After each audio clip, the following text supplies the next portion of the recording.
Amici e amiche di Dentro Fuori Channel, eccoci in un'altra scoperta, un'altra caccia che abbiamo compiuto.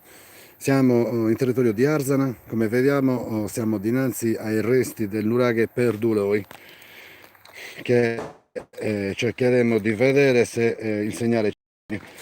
Come vediamo abbiamo molto di risultato di crollo. Qui c'è molto di resti e basta, non si capisce granché. Non si capisce granché. Eccoci qua, cerchiamo di avvicinarci un attimo a tutti questi resti. Forse qui, come vediamo, ci sono delle lavorazioni. Guardate questa pietra, molto molto particolare, probabilmente curiosità. Come vediamo,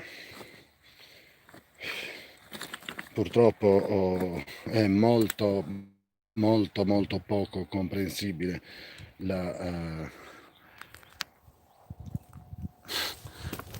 reale forma di questa struttura.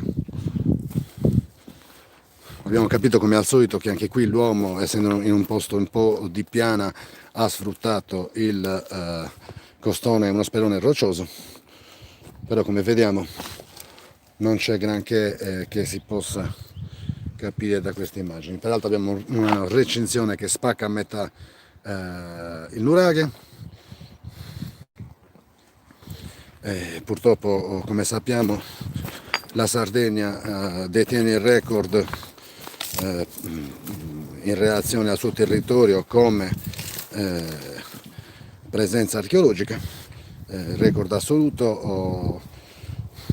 Però purtroppo, come vediamo, anche se si tratta di fare dei nuraghi un patrimonio dell'UNESCO, speriamo bene che sia un punto di partenza, uno stimolo per poter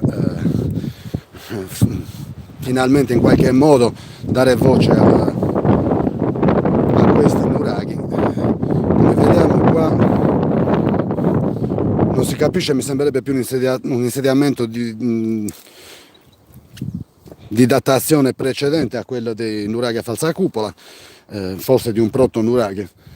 Come vediamo, comunque siamo,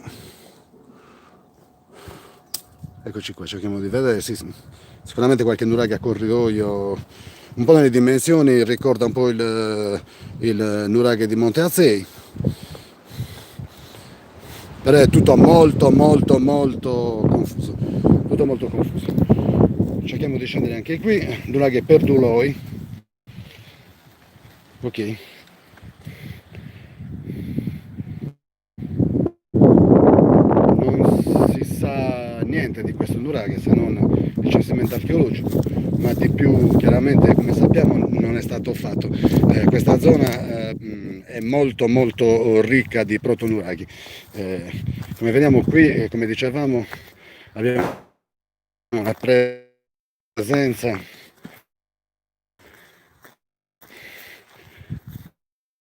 abbastanza elevata di pietre, di crolli, non si capisce, però non saprei, non mi vorrei nemmeno esprimere per cercare di dare una motivazione, un qualcosa, anche perché qui, come vediamo, qui c'è un blocchetto che sicuramente non è stato fatto in epoca nuragica, e certamente quelli che erano gli intenti primitivi. Qui infatti, come vediamo, sembrerebbe qualcosa di più recente, questo infatti con un'intonaca sopra. Questo non è sicuramente del nuraghe, ma tutte queste pietre comunque, a parte lo spietramento che è stato fatto nei terreni per poter mettere a dimora le piante, comunque il nuraghe Perduloi, ovviamente siamo in territorio di Arzana, non siamo lontano dalla zona della strada statale orientale sarda. Chiaramente il nuraghe, come sempre facciamo, l'abbiamo tracciato su Maps. Eccoci qui. Anche questo sembrerebbe voler dire qualcosa, questo è solamente il terreno. Qui abbiamo un altro sperone roccioso, ma non si capisce granché.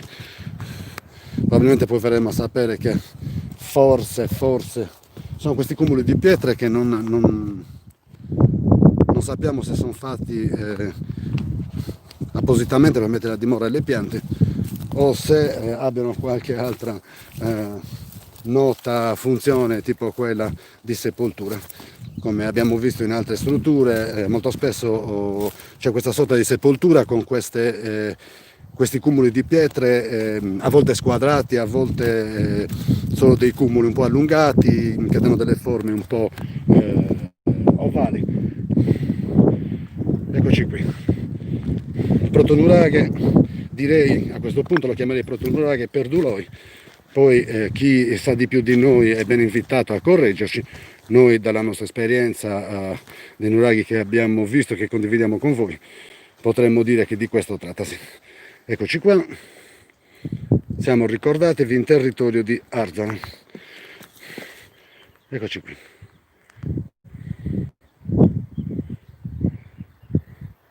Nuraghe perduloi. Anche qua sotto, come vedete, si potrebbe dare ad intendere magari di qualche tomba, qualche sepolcro, il che non ci causerebbe per niente meraviglia, perché ormai abbiamo capito che comunque siamo pieni di queste strutture. Ecco qui.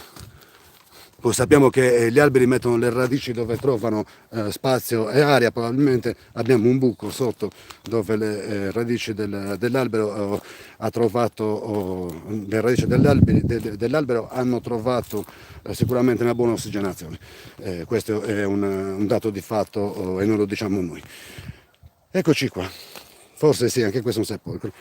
Comunque ci ravviciniamo per salutarci alla struttura primaria. Ok, quello che potrebbe sembrare, come abbiamo detto, un nuraghe a corridoio, dimensioni sicuramente visto così importanti, anche se non siamo andati oltre la recinzione per non chiaramente disturbare la proprietà di questo terreno, anche se comunque continuiamo ad asserire che questi terreni dovrebbero essere in piena fruibilità delle persone, del pubblico e delle persone che comunque amano e comunque hanno diritto di godersi la propria cultura, la propria storia. Come vediamo qui ci sono molte pietre scomposte tra alberi e lavorazioni varie, insomma qui probabilmente è stato rimosso poi il tutto. Comunque come vedete abbiamo trovato un altro nuraghe, un'altra caccia è conclusa, la nostra preda in questo caso è il nuraghe perduloi. Abbiamo detto un nuraghe probabilmente a corridoio, un nuraghe precedente all'epoca che risale al 1500 a.C. Dei nuraghi a falsa cupola, quindi di conseguenza nuraghe perduloi, da qui vi mandiamo il più caro saluto. A tutti, ciao da Dentro Fuori Channel, iscrivetevi a Caccia di Nuraghi e mettete like alla pagina e iscrivetevi anche a Dentro Fuori Channel. Accendete la campanella per ricevere tutti gli aggiornamenti sui nostri caricamenti. Ciao!